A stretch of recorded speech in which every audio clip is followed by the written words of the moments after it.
Hello and welcome. I'm glad that you're here. I'm Dr. Tommy Voris, author of the #1 international best-selling women's weight loss book, 5 Evolutions for Sustainable Weight Loss, which guides you through a process to evolve your mind in 5 specific areas to transform your body forever. And that's what you're going to discover in this video, the 5 areas which you need to shift, transform, grow, or what I call evolve, in order for you to stop struggling with your weight so that you can make the rest of your life the best of your life.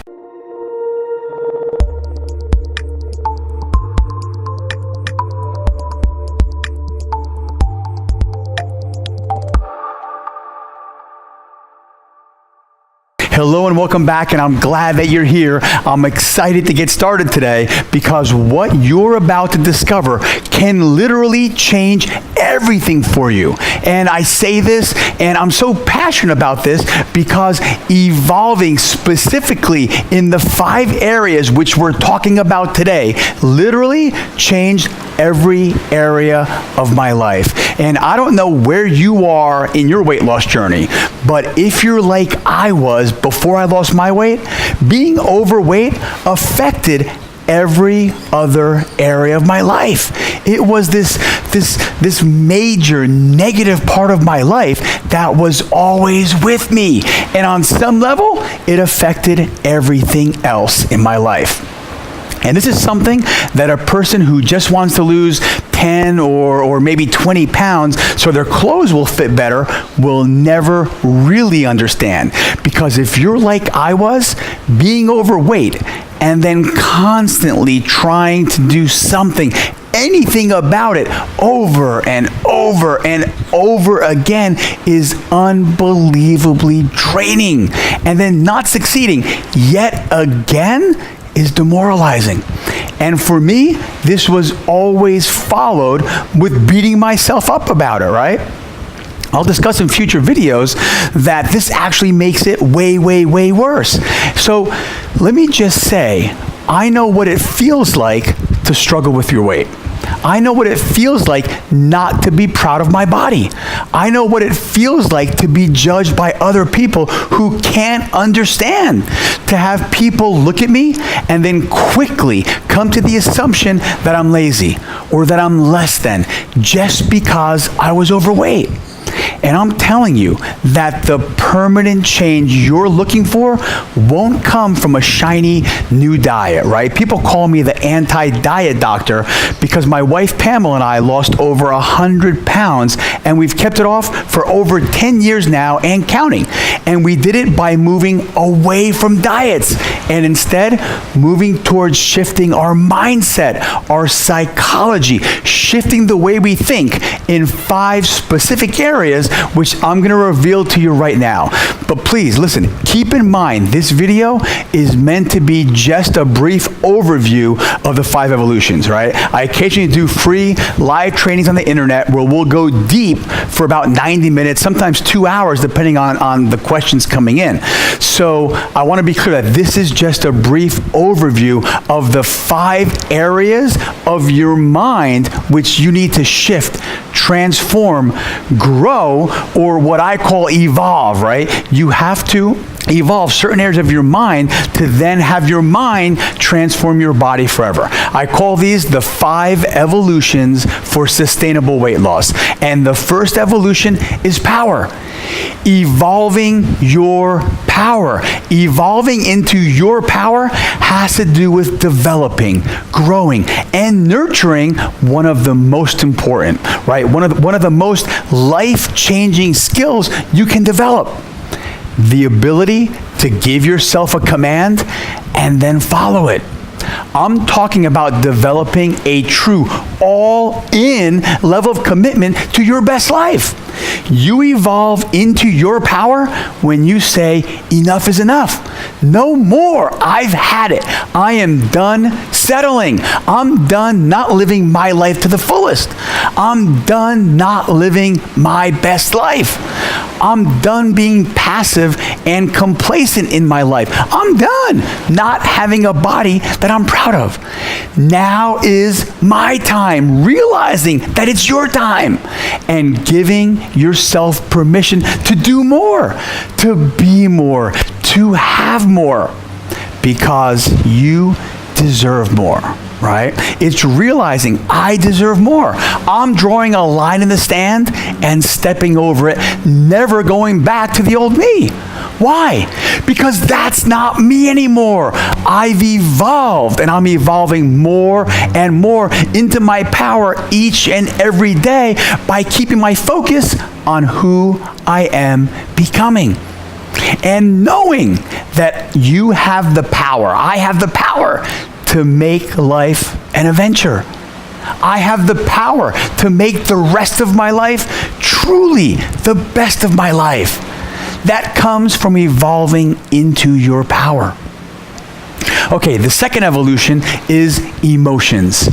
Evolve your emotions. This is about evolving to master your emotions. Why?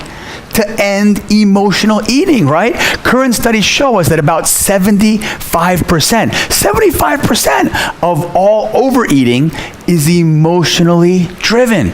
What does that mean? It means feeding an emotion rather than feeding true physiological, true physical hunger.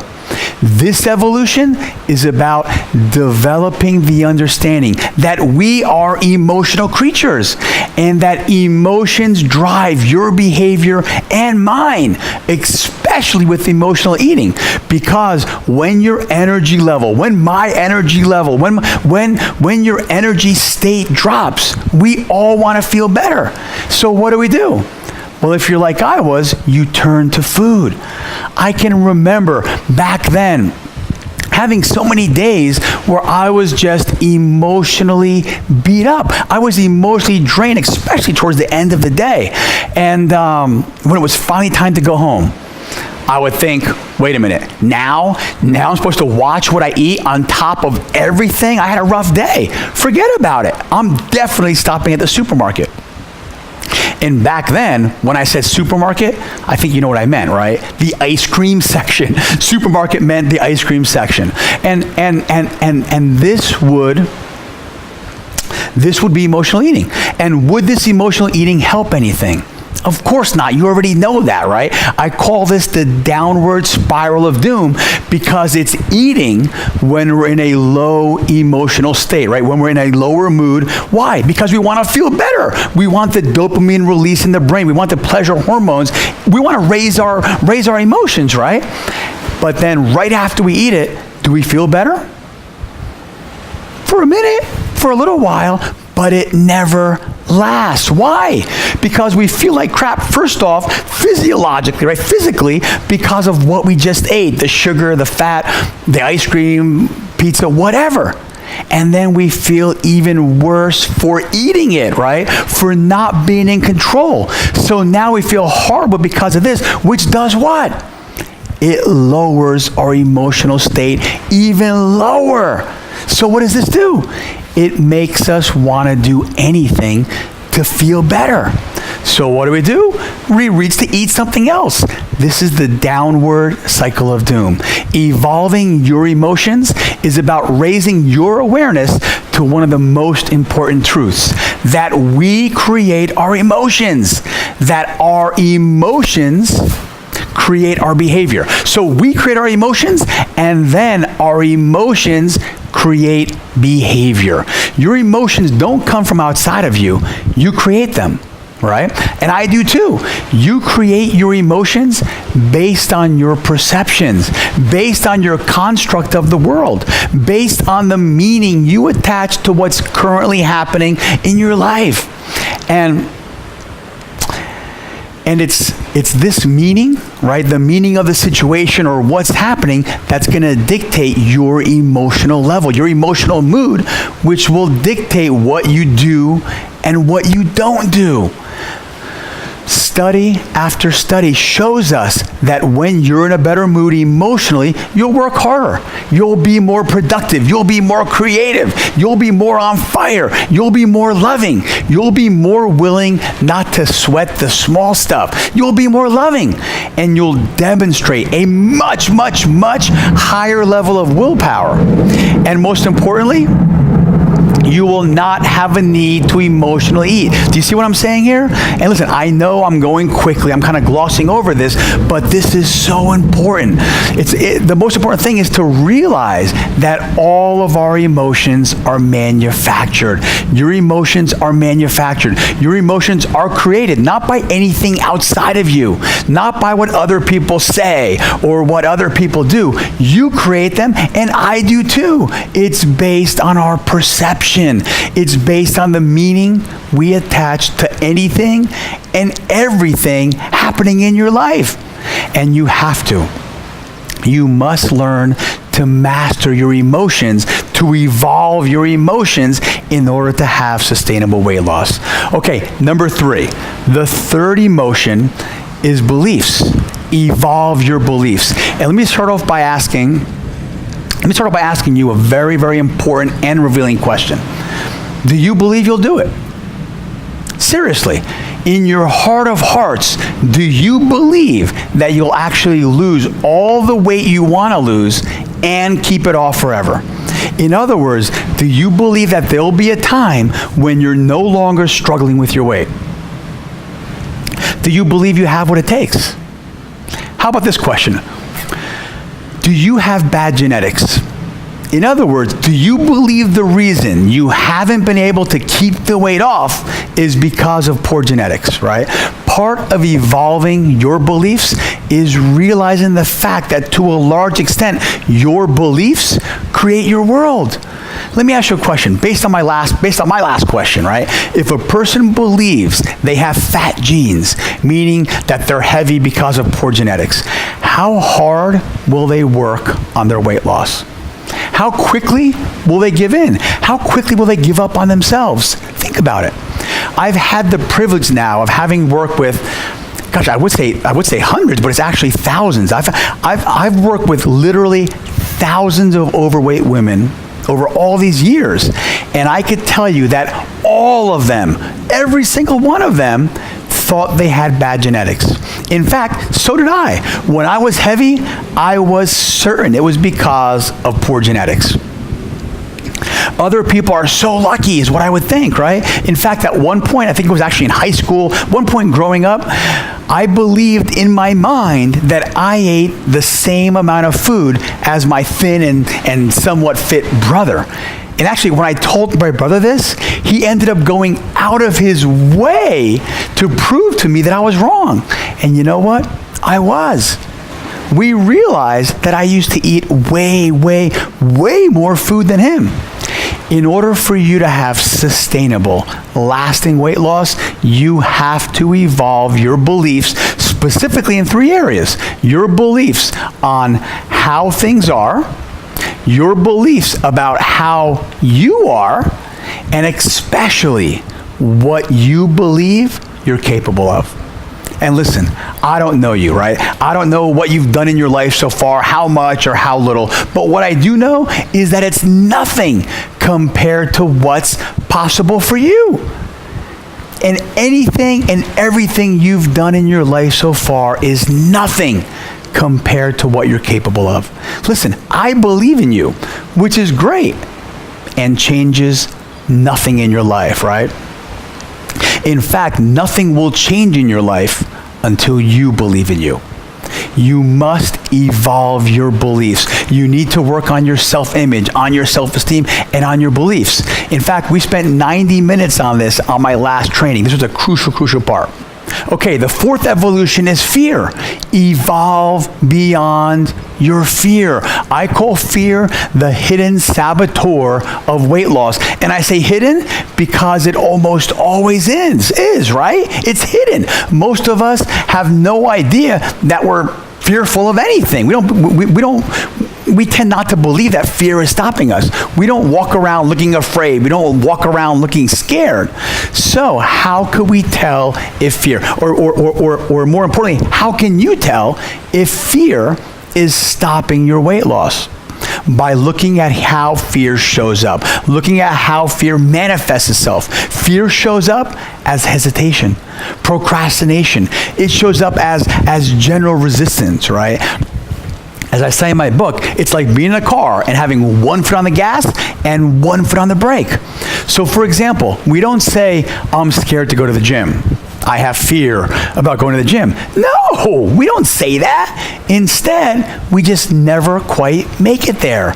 In other words, we plan to go to the gym. And then when it's time to go, oh my gosh, I can't find the cute special sneakers I bought months ago just for the gym. So we don't go. Or maybe our ride stood us up again, so we don't go. It's raining, so we don't go. Oh my gosh, I just ate way too much, or now it's too late, or I had a rough day at work, so we don't go. But it doesn't end there. How do we rationalize it? What do we tell ourselves? I'll go tomorrow. Listen, you know it, and I know it. Tomorrow never comes. Have you ever had this experience? There's typically three categories or three types of fear. Fear of rejection, fear of failure, and believe it or not, fear of success. And I'm going to keep this video short, but let me go through these.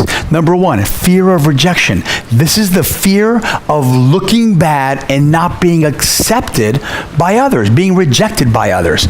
Evolutionary psychologists tell us that we've been conditioned over tens of thousands of years to want to fit in. You see, thousands of years ago, if you didn't fit in with the group, you were outcasted. And what happened? You died. You died. So how does this affect us today? We have an amazingly strong desire to fit in. We have such a strong desire to be accepted. We care so much about what other people think of us. So a person may subconsciously avoid going to the gym because maybe they don't know how to use the machines, and they don't want to look silly. They don't want to be judged by the other people in the gym, right? Or they don't go jog around their house, around the block, because they wonder, what will the neighbors think? This is fear of rejection, fear of looking silly, fear of not being accepted. Number two is fear of failure. This is the most common, right? Fear of failure. In fact, this was the biggest one for me. I would begin to plan to start getting on the diet, and my mind always went to, what if I do all this work for no reason?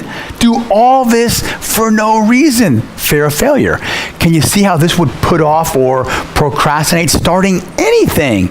And many times these fears can be tied together.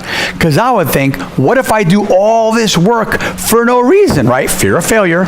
And then what would people think of me? Fear of rejection, right? That's like having your foot on the gas, foot on the brake, and pulling the e-brake at the same time. You're not going to move forward. Number three, fear of success. And this can be a little harder to understand because we are complex, right? And our stuff many times doesn't make sense. In fact, one of my favorite books is Predictably Irrational. And the book is full of study after study after study showing just how irrational human behavior is, how irrational we are. So fear number three is fear of success, okay? And the fear is, well, what if I actually succeed? What if I actually do it? And maybe the fear is I actually do it and people hold me to a higher standard, or I have to buy new clothes, or maybe now I start attracting the unwanted attention from men, right? Or what if I succeed and then I feel horrible for not having done it sooner? So for fear, we have to gain awareness of what fear really is. Fear is hormonal. Fear is chemical, and it's very, very real. We all have it on some level. You do, and I do, right? So you have to have a strategy. You must have a system to evolve beyond your fear so that you will begin to condition yourself to move forward in spite of fear. Okay. Let's move forward to the fifth and final evolution. It's cravings. Evolve your cravings. This is all about first gaining the awareness that our cravings, your cravings, are neurologically hardwired into your nervous system. We can see evidence of this on functional MRI. And I'm sure you've heard of Pavlov's dogs, right? Pavlov rings the bell, and what happens? The dog's tail wags, and the dog salivates. Interesting. What about circus animals? Or let's get a little, what about trained dolphins, right? Do a backflip, and you get a fish. Conditioned response. This is very, very interesting to me. Conditioned response. Have you ever wondered if maybe some of our behavior or some of our preferences, what we like, what we crave, what we don't like, have been conditioned? Psychologists, neuroscientists, as well as behavioral scientists wondered the exact same thing. They studied it, and they agree that up to 96% of what we do and what we don't do is habitual. It's conditioned. This is also called automaticity. We do it automatically. We've conditioned ourselves to act and react a certain way, to like certain things and not like certain things over decades and decades and decades. And so many people say, well, that's just the way I am. This is the way I am. No, you're the way you've conditioned yourself to be. And this applies directly to our cravings. What is the best part of the day? It varies from person to person, right? For some people, it's the morning coffee. For others, particularly in Europe, right, it's the 11 p.m. coffee. Sounds crazy to me, right? I'd be out with friends and relatives, 11 p.m., and they'd ask if I want an espresso. For other people, the best part of the day is dessert time, which can come multiple times throughout the day if they're like I used to be. For others, it's the workout. And again, for others, it's drugs or alcohol, whatever.